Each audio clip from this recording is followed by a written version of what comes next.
Natural gas daily forecast December 11th, fxempire.com. Nat gas markets have been somewhat confusing as of late. As you can see, we shot up.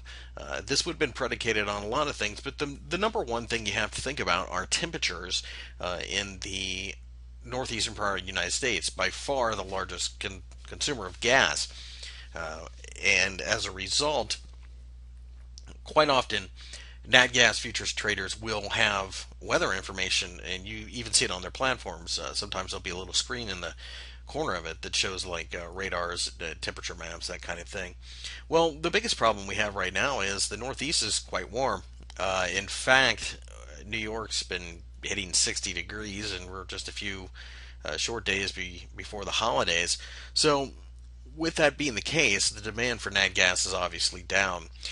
There's a fundamental problem, though. The United States has far more nat gas than it could ever really plan on using over the next, say, 3 or 4 centuries that we know of already. So, supply is not going to be an issue, at least not long term.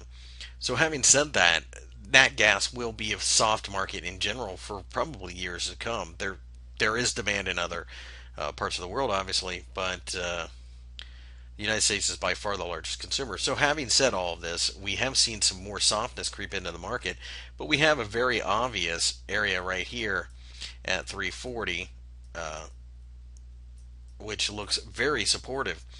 We're falling down to this area. Now, the real question is can we close below it? On a daily close below 340, there really seems little doubt that we're going to head back towards the bottom of this gap. Support will start at about 3, but truthfully, it really won't. You won't see the meat of the support down to about 280 or so. If we get there, we really could push the envelope again and start seeing much lower prices. Unless it gets cold in the winter, it's going to be hard pressed to see nat gas doing anything overly bullish at this point. Uh, the truth is that by the second week of March, really the peak season for natural gas is over with.